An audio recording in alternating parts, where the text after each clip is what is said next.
I appreciate everybody joining us today for today's session. Next slide.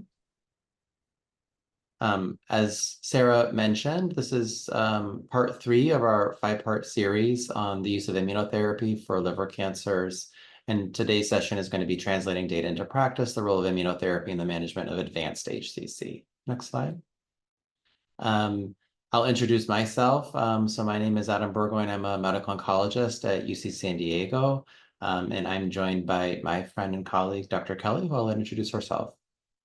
Hi there. Thanks so much, Adam. I'm Katie Kelly, and I'm a GI medical oncologist focusing on hepatobiliary cancers at UCSF. And thanks so much for the invitation to join you tonight, Adam. Great. Thanks, Katie. You can see here our planning committee members that helped with the development of this series and content are listed on the right-hand side of the screen as well. Next slide. These are our disclosures. All of our financial relationships have been mitigated by the France Foundation. Next slide. These are our accreditation and credit designation sources here. So you can see here our partners in this educational venture, as well as a link to the syllabus. And just a note that this is supported by an educational grant from AstraZeneca. Next slide. So our sessions for today are to hopefully, after our discussion, learners will demonstrate improved abilities to compare and contrast clinical profiles of immunotherapies for the treatment of advanced HCC, to formulate a plan that considers patient-reported outcomes and perspectives in patients with advanced stage HCC, and to develop strategies for effective multidisciplinary communication and coordination for our advanced HCC patients. Next slide.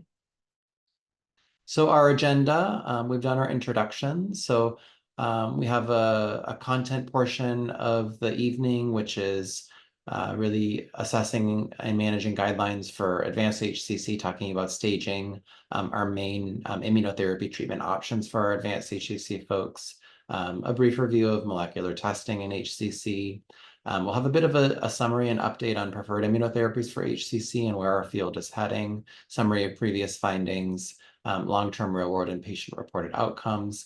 And then we'll end the session today with a multidisciplinary discussion and hopefully have an opportunity for this to be as interactive as possible. Feel free to bring any cases or questions that you have to myself and Dr. Kelly. We do have a case that we can present and kind of give an example of how we think about multidisciplinary care for our HCC patients in the advanced setting. Next slide. So we're going to start with just a pre-content knowledge check. So I'm going to read this question and, please take your phones out and try to answer this question using the QR code shown on the screen. So which best describes overall survival data for systemic HCC treatment regimens identified as preferred first-line approaches in current NCCN guidelines? So choice A, median overall survival was about 12 months with atezolizumab plus bevacizumab versus sorafenib. Median overall survival was about 12 months with durvalumab, the STRIDE regimen, versus sorafenib. Choice C, respective 4-year overall survival rates with atezo-bev and sorafenib were approximately 25% or 15%, and respective 4-year overall survival rates with durvalumab or STRIDE versus sorafenib were approximately 25 versus 15%. So give everyone a moment to think about those choices. And please code your answer using the QR code. And if you don't know the answer, hopefully by the end of today's discussion, you'll feel more confident when we have our post-test.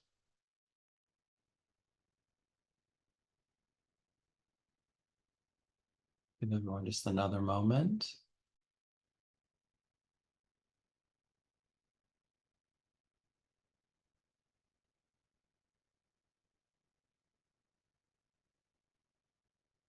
And then maybe let's go ahead to our next slide. And I'm going to hand things over to Dr. Kelly to kick us off. Great. Thanks, Adam. Next slide.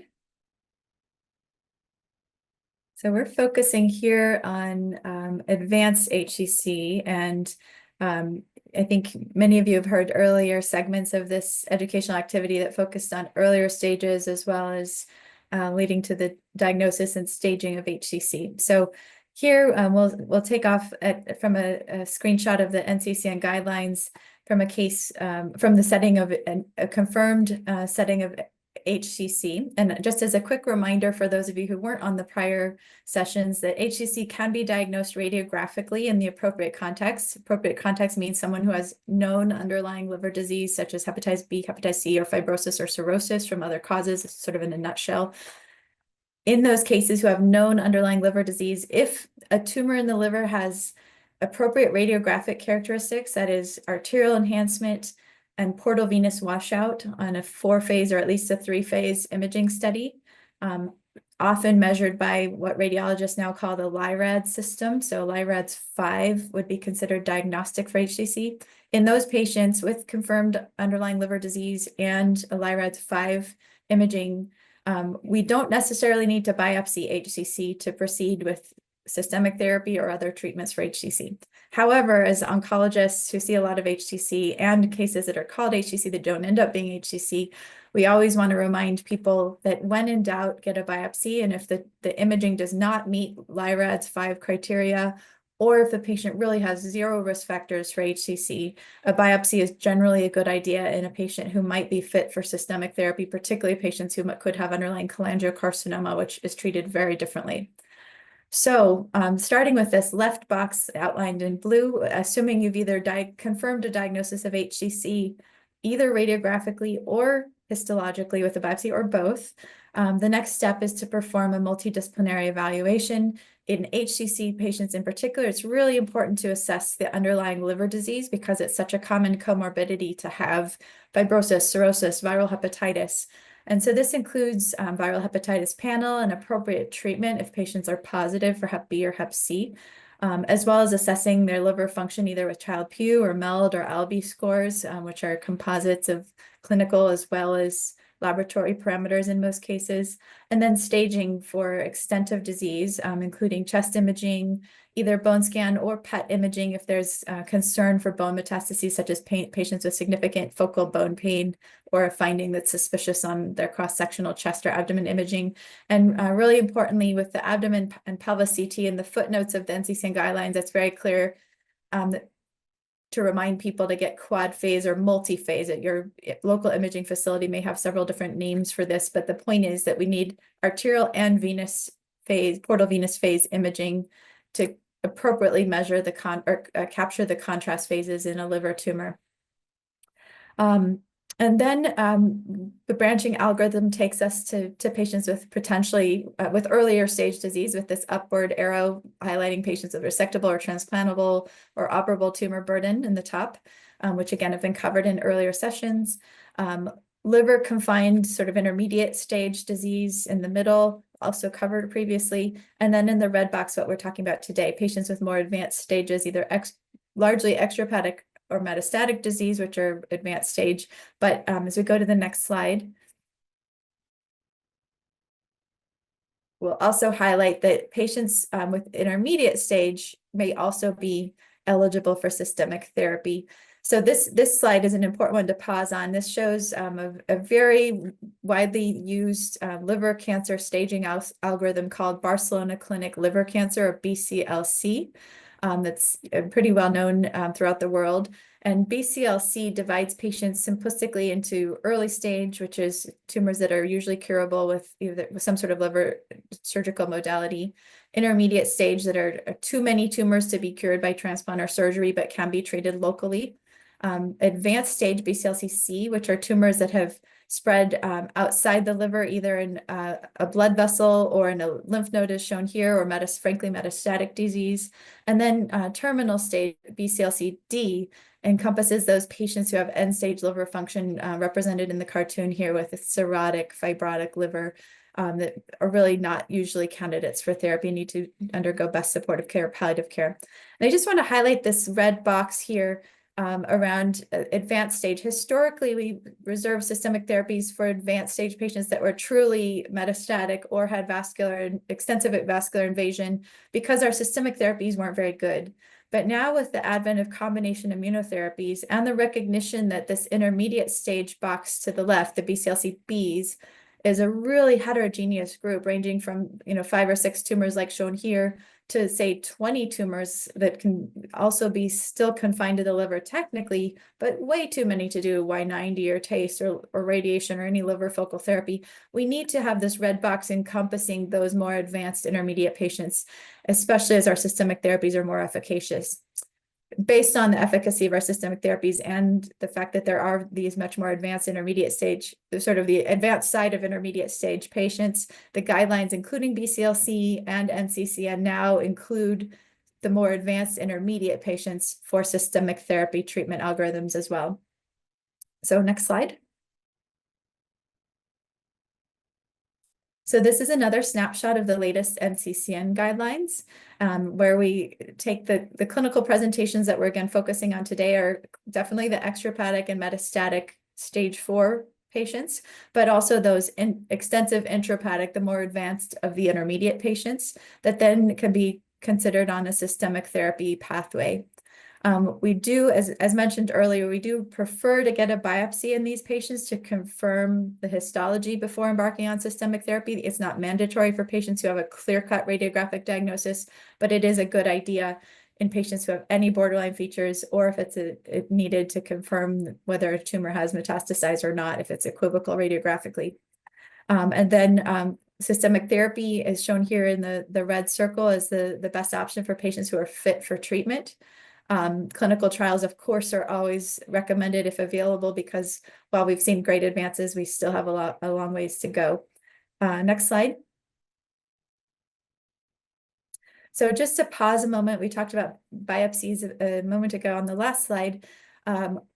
Molecular testing thus far does not have an established role in HCC. We're certainly always interested to see what the tumor holds in terms of mutation pathways, and we do know that there are driver mutations that recur in HCC, with the most common players shown here in the italicized genes, including the Wnt pathway, PIK3CA and AKT pathway, RAS pathway, IGF, Wnt beta-catenin, P53, and TERT.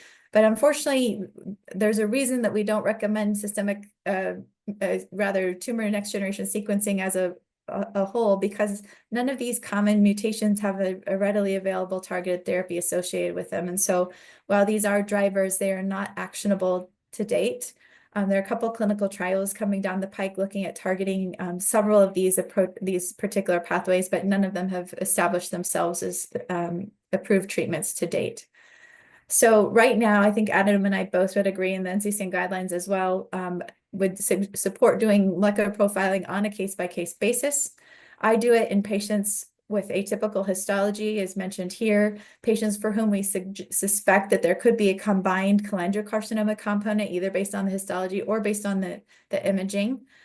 Patients who have a really unusual clinical presentation, such as really young patients where we aren't sure if it's maybe a scant tumor that could have fibrolamellar or some other type of tumor, and for patients who need profiling as part of a clinical trial, of course.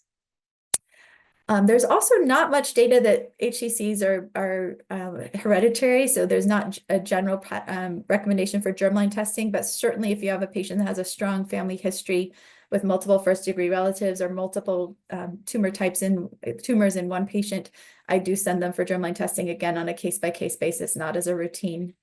And then the last point in terms of when people ask, what about MSI testing? What about PD-L1 testing or TMB? Actually, immune checkpoint inhibitors show benefit across the range of results for these analytes, meaning patients with microsatellite stability show response to immune checkpoint inhibition. People with MSI high don't have a differential benefit. So there's really no role for testing these to gate whether or not to give immune checkpoint inhibitors, since they benefit across the board for those markers. Next slide. So here's a map of the places that we use systemic therapy on the tumor immune microenvironment level. And on the left in the red box, we see what's really revolutionized our therapy over the past 5 years or so with the advent of immune checkpoint inhibitors targeting not specifically the intracellular tumoral signaling, unlike years past, but instead the immune checkpoint interactions between tumor PD-L1 and a T cell or other immune cell PD-1. where we have PD-L1 inhibitors, durvalumab, atezolizumab shown here in yellow, that target PD-L1 component of this relationship. And then here in pink, the PD-1 inhibitors that are available that have some data or FDA approvals that are appropriate in HCC, nivolumab, pembrolizumab, tislelizumab, and dostarlimab that are PD-1 inhibitors. Other immune checkpoint inhibitors, ipilimumab and tremelimumab, are CTLA-4 inhibitors and have shown survival benefit and improvement in outcomes, either in combination with durvalumab for the case of tremelimumab, which we'll go into in more detail in the first-line setting, or the combination of ipilimumab with nivolumab, which has been FDA approved in the second-line setting and has some recent first-line data. To the right, this slide also shows the tyrosine kinase and multi-kinase inhibitors at the tumor cell intracellular pathway signaling level, which have shown survival benefit in either the first line prior to immunotherapy or as a second line after sorafenib in historical studies. You can see sorafenib, lenvatinib, regorafenib, cabo, and selpercatinib have different targets in HCC. And then bevacizumab is something that is a combination partner with atezolizumab from the well-known atezo-bev regimen that provides a complementary or synergistic inhibition of VEGF signaling to complement the immune checkpoint inhibitor activity at the immune microenvironment level. Next slide. So this is one of my favorite slides from the NCCN guidelines these days, because when I first became a member of the NCCN guidelines way back in the early 2010 era, probably around 2012, this slide didn't even exist. There was no systemic therapy slides for HCC in the HCC NCCN guidelines. There was a tiny little bullet that said sorafenib or clinical trial or palliative care lumped in with all the other local therapy options. And it was not until around 2017 that this slide was created with the advent of something other than sorafenib, which was when lenvatinib hit the scene. And now we see that there are so many choices, both in first line as well as in subsequent line. So we can really start to tailor what we give patients according to comorbidity profiles and according to other patient factors. How far away do they live from our infusion center? Do they have really low burden of disease and want to start with a pill therapy for whatever reason, et cetera, et cetera. So it's really exciting to have at least some choices. We clearly need more since HCC is such a large, complex tumor. But this is, again, a huge advance, probably one of the fastest renaissances in oncology in just a 5-year window. Next slide. So we're going to delve a little bit into the first line setting next. And so this table really shows the 2 FDA-approved combination immunotherapy options that are now available in the first line to choose from for our standard risk HCC patient. The first of these is a combination of atezolizumab plus bevacizumab in the leftmost column based on the IMbrave 150 trial. This regimen was FDA approved in 2020. And then on the right is the combination of dual immune checkpoint inhibitors, durvalumab plus tremelimumab, based on the Himalaya trial, which was FDA approved in late 2022, and is also known as the STRIDE regimen, STRIDE. So you'll hear it mentioned in a couple different ways. The STRIDE regimen stands for single dose tremelimumab with regular interval durvalumab. So starting on the left-hand column with the atezo-bev, the indication per FDA label is shown here, unresectable or metastatic HCC. So this includes sort of the advanced intermediate space that are too many tumors for resection or local therapies, and for patients who are systemic therapy naive. We will add the asterisk for both of these trials is that these studies were conducted in patients with Child-Pugh liver function and ECOG 0 or 1 performance status. So very fit patients is what the data is based on. And very fit liver function in particular within this disease of HCC, which is usually a combination of both tumor and liver disease. So key contraindications or things to know about with atezo-bev are that, those of us who are medical oncologists are well aware of bevacizumab's liabilities as a strong anti-angiogenic inhibitor of VEGF-A. And it does confer bleeding risk. And so in HCC patients, we worry most about GI bleeding from portal hypertension and its complications such as esophageal or gastric varices. So the IMbrave 150 trial required all patients to have had an updated endoscopy within the 6 months prior. And patients with high risk varices at risk for bleeding were excluded, or patients who had had a recent variceal bleed were also excluded. So the really important point is this top bullet: patients who have varices, have a history of variceal bleeding, or have ulcers or other high-risk lesions are not appropriate for BEV. I also think it's important to think about these other points because we do have choices to consider. And patients with high risk, vascular disease, particularly our fatty liver patients who have diabetes and who may have also peripheral vascular disease, if anyone's had recent stroke, if they've had recent claudication or recent cardiovascular events, cardiac disease, those patients were excluded from EMBRAVE 150 as a trial, and also would be somebody that might be higher risk for some of those game over, really serious complications with BEV.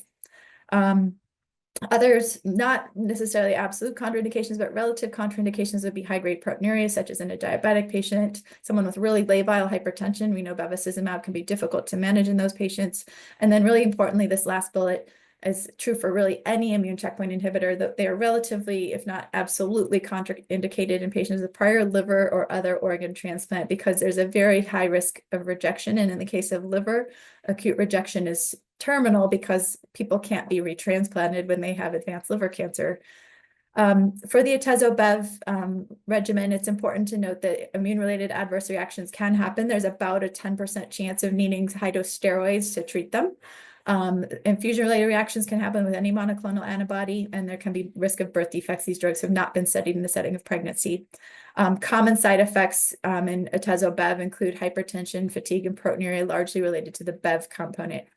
Now, turning to durva-tremi, the dual immune checkpoint inhibitor regimen is now available, FDA approved, also for patients with unresectable HCC, including that unresectable intermediate or frankly metastatic patients, based on the Himalaya trial. Now, contraindications to be aware of are, in this regimen, there is a higher rate of immune-related toxicity than with a single immune checkpoint inhibitor, because again, the tremelimumab is a CTLA-4 inhibitor. There's about a 20% chance risk of a more serious immune-related toxicity requiring steroids or immunosuppression. Now, I mentioned earlier the acronym for durva-tremi for the treatment regimen is also called STRIDE, which stands for single tremelimumab regular interval durvalumab. That's important to know, just because one caveat about the CTLA-4 inhibitor, which is that while it does confer a higher risk of immune-related toxicity by including a CTLA-4 inhibitor, it's only given once on cycle 1, day 1 at the very beginning as sort of an induction or priming strategy. And so the risk of immune checkpoint related CTLA-4 related toxicity is much lower than it is with a sequential dosing, say, as we expect with ipilimumab. So the rate of steroids is 20%, which is about half of that of what we expect with the serial dosing of ipi, for example, or serial dosing of tremi for that matter. And the toxicity generally happens just in the first 3 months, right after that cycle 1, day 1. So it has a window of risk that's higher. Again, about 20% chance for immune-related reactions that require steroids. And then just back to this middle contraindication point, this high risk for immune-related toxicity, because it is higher than atezo-bev, this is a regimen where I might choose atezo-bev instead for, say, a patient that has Crohn's disease or some autoimmune risk that I don't want to give them a higher risk of immune-related toxicity. Just like atezo-bev and any other immune checkpoint inhibitor, the second bullet of prior liver organ transplant is also a contraindication, or especially a contraindication for a dual checkpoint inhibitor regimen. And then in the bottom right box, the common adverse events with this durva-tremi STRIDE regimen include typical immune checkpoint inhibitor related toxicities, especially rash and pruritus, also risk of diarrhea, fatigue, arthralgias, abdominal pain. I will add that, again, double down on the comment earlier that the majority of the immune-related toxicity happens in the first 3 to 4 months and then wanes after that. And then that can bring us to the next slide, and I'll hand it back to Adam. Thanks so much, Katie. That was a great overview of where we're at in terms of immunotherapy in 2024 for our kind of preferred regimens for our advanced HCC patients. I'm going to go over a little bit of the data that supports the use of these regimens. Next slide. And we have this, mostly presented sort of in summary format in the interest of time today. And with all of the kind of caveats of doing cross-trial comparisons, we do have the kind of main key points of these landmark studies shown in this table. So as Katie mentioned, IMbrave 150 was the large international phase 3 randomized open label clinical trial that led to the approval of atezo-bev for our advanced HCC patients. The study population in IMbrave 150 was patients with advanced HCC that were systemic therapy naive. As Dr. Kelly noted, these patients are fit, so good performance status, good liver function, Child-Pugh A patients. And in the intervention in IMbrave 150, patients were randomized to receive either atezo-bev or the existing standard of care at the time, which was sorafenib as the comparator arm. And the endpoints of IMbrave 150 were co-primary endpoints of overall survival and progression-free survival, with key secondary endpoints including response. Himalaya was a trial that was run somewhat concurrently with IMbrave 150, although reported a bit later. This was also a large international phase 3 randomized open label study. The population of Himalaya was advanced HCC patients, again, systemic therapy naive, who had received no prior systemic therapy. Similarly, good performance status, ECOG performance status less than or equal to 1, preserved liver function, Child-Pugh A. A few key differences in the population of Himalaya versus IMbrave 150. Patients with main portal vein thrombosis or tumor in vein were excluded from the Himalaya study population. Those patients were included in IMbrave 150, which is important because those patients do tend to be a bit higher risk, higher rates of portal hypertension, et cetera. And due to the mechanism of action of the interventions, although, as Dr. Kelly noted, EGDs were required for all patients on IMbrave 150 due to that bleeding risk of the bevacizumab.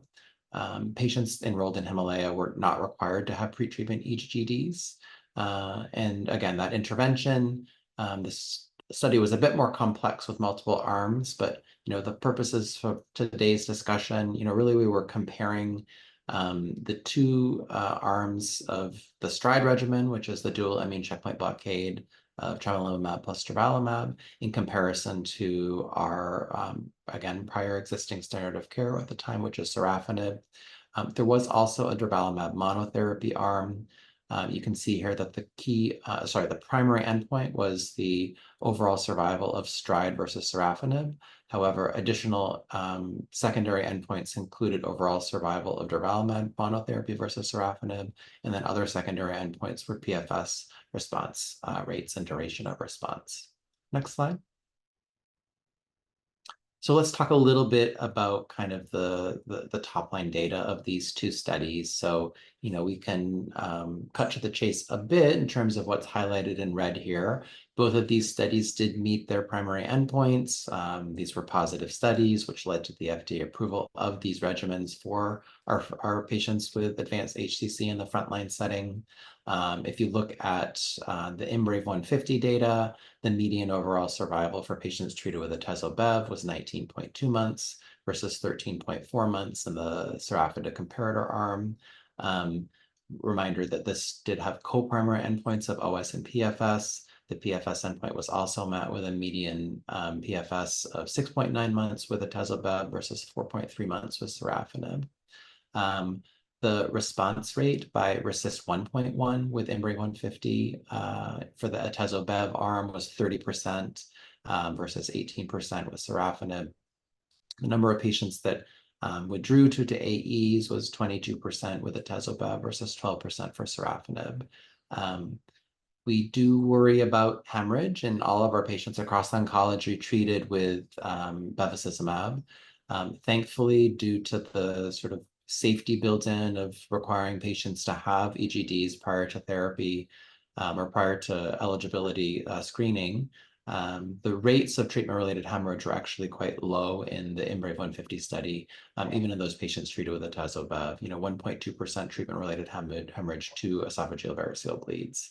The most common AEs were proteinuria, hypertension, fatigue for the atezo-bev patients, and then in contrast for those patients in the sorafenib arm. This is was a very well characterized medication at the time, with sort of expected rates of common side effects of those multikinase inhibitors like hand-foot syndrome and diarrhea.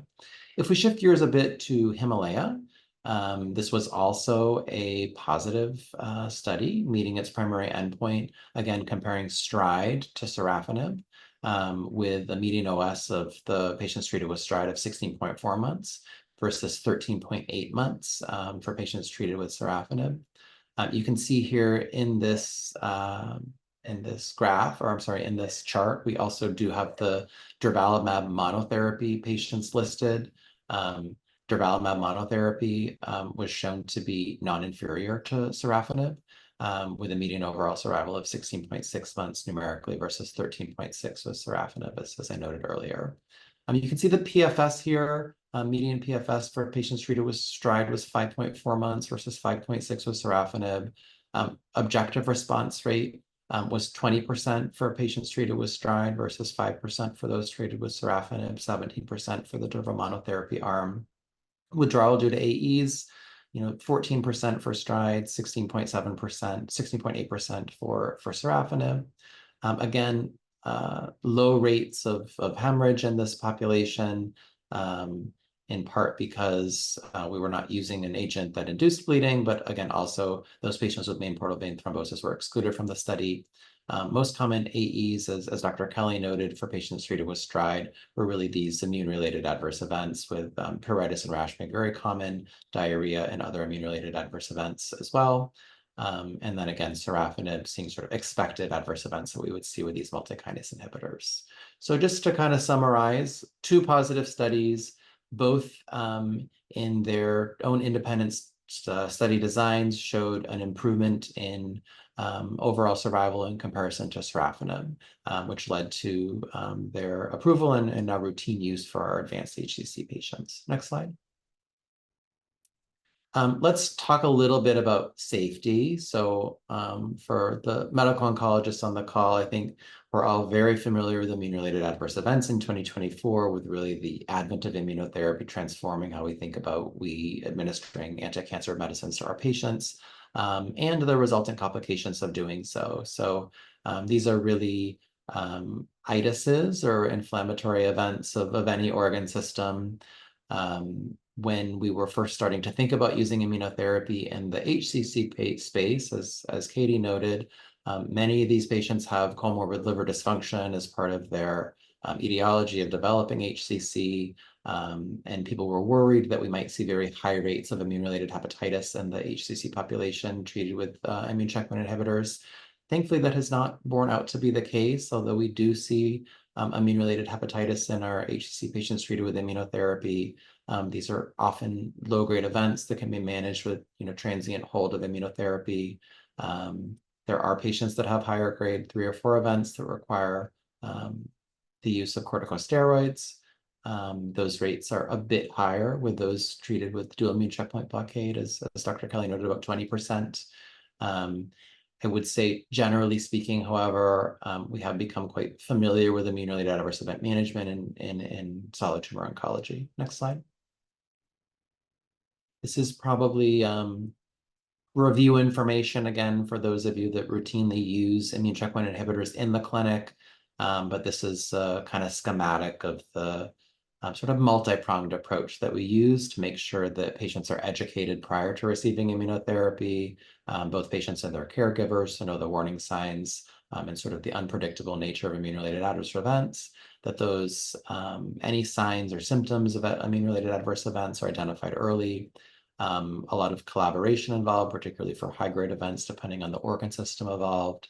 Having discussions with hepatology or gastroenterology or pulmonology or endocrinology or whomever can be helpful in the management of those, again, higher grade events that are more challenging. Acting and treating as soon as possible, including temporary hold of the immunotherapy offending of agent, initiation of immune suppressive events, including corticosteroids when appropriate, adding on adjunctive immunosuppression for patients that are having very severe events, and then tracking and monitoring for resolution, and having a collaborative discussion on if and when immunotherapy re-challenge can be considered if that's safe. Next slide. So with that, I will hand things back to Katie to talk about some updates on preferred immunotherapy regimens. Great, thanks so much, Adam. Let's go to the next slide.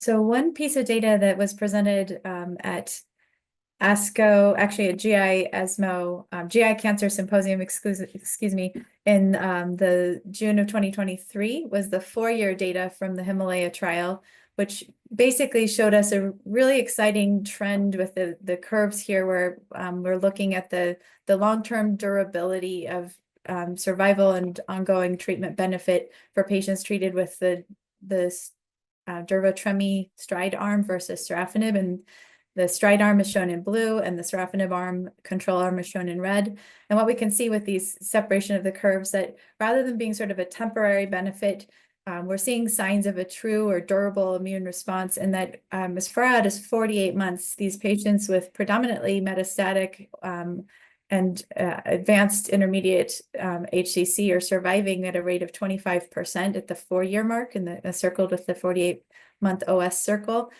compared to 15% for sorafenib. And this has been recently presented also, that a much smaller proportion of those patients went on to needed subsequent therapies, whereas most of the patients in the sorafenib arm who are still alive went on to get subsequent therapies such as immunotherapy. So those patients, the 25% who are still alive in blue, a higher proportion of them are responding still to the original STRIDE regimen. So again, the important point to note is that with the STRIDE regimen, we can really say that we've changed the survival expectancy at this landmark of 4 years to now be 25%. 1 in 4 will still be alive, compared to a much lower proportion previously. Next slide. And then just quite recently at ESMO, about 1.5 weeks ago, the 5-year data were presented, showing again that this top curve, the STRIDE dark blue arm, continues to be pretty level. Of course, there's some attrition year over year, as is expected also just with natural history of, middle age to older age patients. But this benefit continues to be maintained, and hazard ratio is getting even slightly more robust, suggesting that this is really a true durable survival benefit, prolonged response benefit. Next slide. So the Himalaya trial is really the first trial in the history of advanced HCC to track people out to this 5-year, 60-month landmark. And almost 20% of patients are now alive at 5 years. Again, the standard SEER data would tell us that only 5% of patients should be alive without therapy or with our conventional available therapy. So we are moving the needle on the long-term prognosis. And for me, what this translates to in the clinic is when I see a patient, they don't really ask, oh, what can I do to live 2 months longer? They ask, what can I do? What's my chances of making it to my granddaughter's wedding or a graduation, or these life events that are also measured in milestones and landmarks in life? And here we can say, well, of course, I'd like it to, we're aiming for this to get higher over time as we have new therapies. The 25% at 4 years, 20% at 5 years is a tangible number that people can really wrap their heads around, and makes a big difference for that group of patients. A key other point is that we can also predict even higher rates in patients who achieve disease control. So on the right-hand panel, you can see in the dark blue bars, patients who achieve disease control in the STRIDE arm are defined as patients who had either partial response, complete response, or just stable disease as their best response. And the patients who have a stable disease, partial response, or complete response have a 44% chance of survival at 3 years, 36% at 4 years, 28%, so nearly 30% at 5 years. So again, putting that simply, in a patient who gets a nice response on scan, or at least stabilization, we can tell them that their actual 5-year survival is closer to 30%. In fact, it's even higher for those with partial response or complete response. It's closer to 60%, not shown here. Next slide. So beyond these improvements in overall survival that we see with combination immunotherapy, either the atezo-bev IMbrave150 regimen or the durva-tremi Himalaya regimen, we're also seeing improvement in patient-reported outcomes to really solidify that these immune-based responses are not only prolonging survival, but prolonging quality survival. And so both of the two studies at hand, Embrave 150 and Himalaya, have already gone on to report global health status, quality of life analyses, functioning and symptom scores that show improvement with the combination immunotherapy regimen over sorafenib. Next slide. Now, it's really important to come back to the point that HCC is a very heterogeneous patient group, and it also includes a high number of patients who have comorbidities of liver disease, cirrhosis, and may not be fit clinical trial candidates, and may have been excluded either from the Embrave 150 trial due to their liver function or having varices or ECOG issues, and ditto from the STRIDE regimen may have been excluded for having a main portal vein tumor thrombus or too high of a Child-Pugh score or too high of an ECOG score. So there have been some retrospective real-world studies looking at these regimens in the clinic and in real-world populations with less stringent eligibility criteria and based on clinical discretion. And we see that, as expected, the rates of response are a little bit lower and there are higher rates of toxicity. But patients still have durable responses in these retrospective and sometimes even prospective studies. And importantly, based on the success in the Child-Pugh A or fit liver disease population, there are now prospective studies going on to better characterize what's the safety of these regimens in specifically Child-Pugh B7 and 8 for the studies shown in the blue boxes on the right. So the first trial is called the Kuros trial, looking at atezo with or without bevacizumab in the Child-Pugh B7 or B8 patients prospectively. And then the bottom row of that blue table on the right describes the Sierra trial, which is looking at durvalumab and tremelimumab in several different buckets of organ dysfunction patients, including Child-Pugh B, also including ECOG2, also including portal vein tumor thrombus, varying degrees thereof. So these studies will be really important to nuance exactly how patients do when their prognosis is not so good as a phase 3 trial candidates. Next slide. So that brings us to our knowledge recheck. And so if I can ask everyone to get out your phones or computers and rescan this QR code and re-answer the question from the beginning of the talk, which describes overall survival data for systemic HCC regimens, which are available as preferred first-line approaches in the current NCCN guidelines. So choice A, median overall survival 12 months with atezo-bev or sorafenib. B, median overall survival was about 12 months with STRIDE versus sorafenib. Choice C, the respective 4-year survival rates with atezo-bev and sorafenib were approximately 25 and 15%. Or D, the respective 4-year overall survival rates with tremi-durva, STRIDE, the STRIDE regimen, and sorafenib were approximately 25 and 15%. So we'll give everyone a minute or 30 seconds to answer before we move to our final portion of this presentation, which is tumor board and question and answers.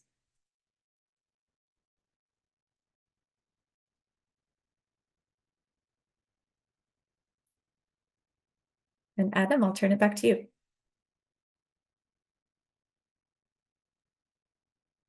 All right. Well, let's talk about sort of our multidisciplinary approach to HCC a bit. We're doing pretty well on time. We have about 12 minutes remaining for the evening. So before Dr. Kelly and I start to chat about how we care for our patients in a multidisciplinary way, does anyone in the audience have any questions based upon the content we've discussed? Or if, see one note in the chart about it was difficult to scan the QR code. Sorry about that. Does anyone have any questions or cases that they wanted to kind of bring to the group for us to discuss today?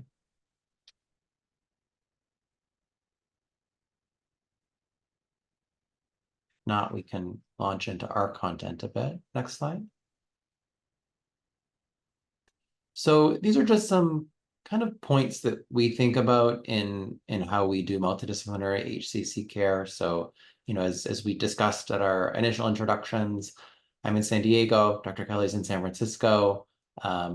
We have probably similar but somewhat nuanced approaches to how our teams work and operate to manage our patients. But it's really important, given the comorbid liver disease, given the sometimes complexity in making sure patients are staged appropriately.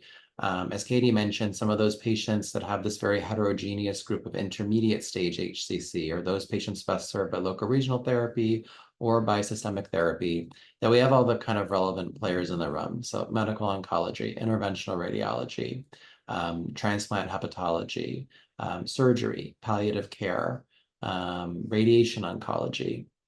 And for us presenting those patients either at a multidisciplinary tumor board or just having discussions as we are able to does certainly help us we're thinking about how to manage and triage our patients. So things that we think about would be what would preclude use of preferred systemic regimens, thinking about the overall health status, other comorbidities. As Dr. Kelly noted, do they have a high bleeding risk? Are they a vascular path? Are there significant autoimmune underlying disorders that would be worrisome if they were treated with immune checkpoint inhibitor? And then what's our preferred regimen that's most appropriate? What partners are involved in that decision-making process? Medical oncology, perhaps in concert with hepatology. And then what are the kind of earliest stage in which we'd use systemic therapy? So making sure that we're identifying the best patients. And then throughout patients' HCC cancer journeys, making sure that we're not just prescribers, that we're also supporting our patients. So engaging them with the appropriate support systems, making sure our patients have access to treatment resources, and that we're overcoming any barriers to care, early introduction to palliative care for symptom management, and for our patients that perhaps are more advanced from a liver disease perspective, making sure that we're preparing our patients for end of life when appropriate. Those are, very difficult conversations and sometimes nuanced and balanced for us to have. So any other notes, Katie, on how things are done at UCSF from a multidisciplinary perspective? No, I think that captures everything. We do have a tumor board and we discuss cases that are on the border of systemic therapy and liver-directed therapy, that sort of nebulous BCLC-B or intermediate stage group. And if they have vascular invasion that's more than just branch, if they have really extensive tumor burden, if they have infiltrative or diffuse tumor features or super high AFP, often we'll move earlier to systemic therapy these days. Yeah, great points. Well, maybe we'll start with a case to kind of highlight some of these things that we think about. So this is Mr. Short. So this is a 67-year-old man with obesity and cirrhosis, which is attributed to fatty liver disease and prior alcohol use. A multi-phase CT of the abdomen was performed, which revealed a 7-centimeter right-sided mass, which had arterial phase hyperenhancement and washout. There was invasion into the right portal vein, as well as involvement of a periportal lymph node that was enlarged at 4 centimeters. You can see the labs here show a total bilirubin of 0.9, albumin of 3.5, INR of 1.0. Platelets were just over 100,000. AFP was elevated at 327. And based upon our assessment of his performance status, we're thinking that he's an ECOG 1. So, Katie, how do you think about a patient like this? Now, this is where, the characteristics of the imaging and exactly where that tumor is located. Does it look like a nice confined circle far from any vasculature, or is it diffuse with some suggestion that it could be more multifocal or insidiously invasive? Those are some of the pictures worth 1,000 words questions in my mind right now. That lymph node looks far too big to be just reactive, so that makes me think he probably has metastatic M1 stage 4 disease. Well, actually, periportal would not technically be M1, that'd be N1, but it would be extrahepatic disease. Periportal is regional, so N1 disease. And then obviously the right portal vein tumor invasion also makes him BCLC or advanced. So this is looking like someone we're going to want to use systemic therapy for a variety of reasons: the size of the tumor, and extrahepatic spread plus vascular invasion. And then looking at his labs, the platelets being low make me think that he's probably a portal hypertension patient based on his MAFLD and alcoholic liver disease. And he's definitely someone who all patients should have an endoscopy, relatively recent endoscopy before atezo-bev, but he's someone who probably needs an endoscopy just as a standard of care as well to assess his variceal bleeding risk. Great. Apart from the portal hypertension that you're worried about and the platelets, what do you think about this person's, protoplasm and general candidacy for systemic therapy, without any other additional information? Yeah, I think with ECOG 1 and all the data provided, assuming he's not actively uncontrolled as an alcoholic and is safe for systemic therapy in terms of compliance, I think he's a systemic therapy candidate from what I'm seeing here. Yeah, Which some of his details will help us choose which systemic therapy, though. exactly. Next slide. So, as Dr. Kelly noted, all patients in this situation really should be receiving pre-treatment HEDs to assess their variceal bleeding risk. Not surprisingly, based upon that, somewhat low platelet count, there, was evidence of esophageal varices, a sequelae of the portal hypertension. Those were significant enough to require banding. So how do you think about those patients in your clinic, Dr. Kelly, that are perhaps too high of a bleeding risk to consider bevacizumab? What's your next go-to? The stride regimen is definitely my preferred alternate regimen. And in some cases, it's my preferred regimen, even without varices, which we can talk about if there's time. But for someone who has varices requiring banding, it's important to remember that they're not done with their portal hypertension and their variceal banding. For good EGD management, that patient is going to need, after banding, they need a follow-up endoscopy 1 month later. And during that month, they are at risk of post-banding ulcers and bleeding. So really anyone who needs banding, being banded doesn't mean they're absolved of risk. It means they're actually a little higher risk for bleeding. So I really don't use atezo-bev post-banding, and especially in anyone who's ever had upper GI bleeding from varices. So this is someone I would use stride in just by virtue of that first bullet. Yeah, I completely agree. And that's what this patient was offered. And after some discussion of risk and benefits and shared decision making, he elected to proceed and received 2 cycles of therapy before restaging imaging was obtained. So following up with additional multiphasic imaging after the first few cycles of therapy is important for response assessment.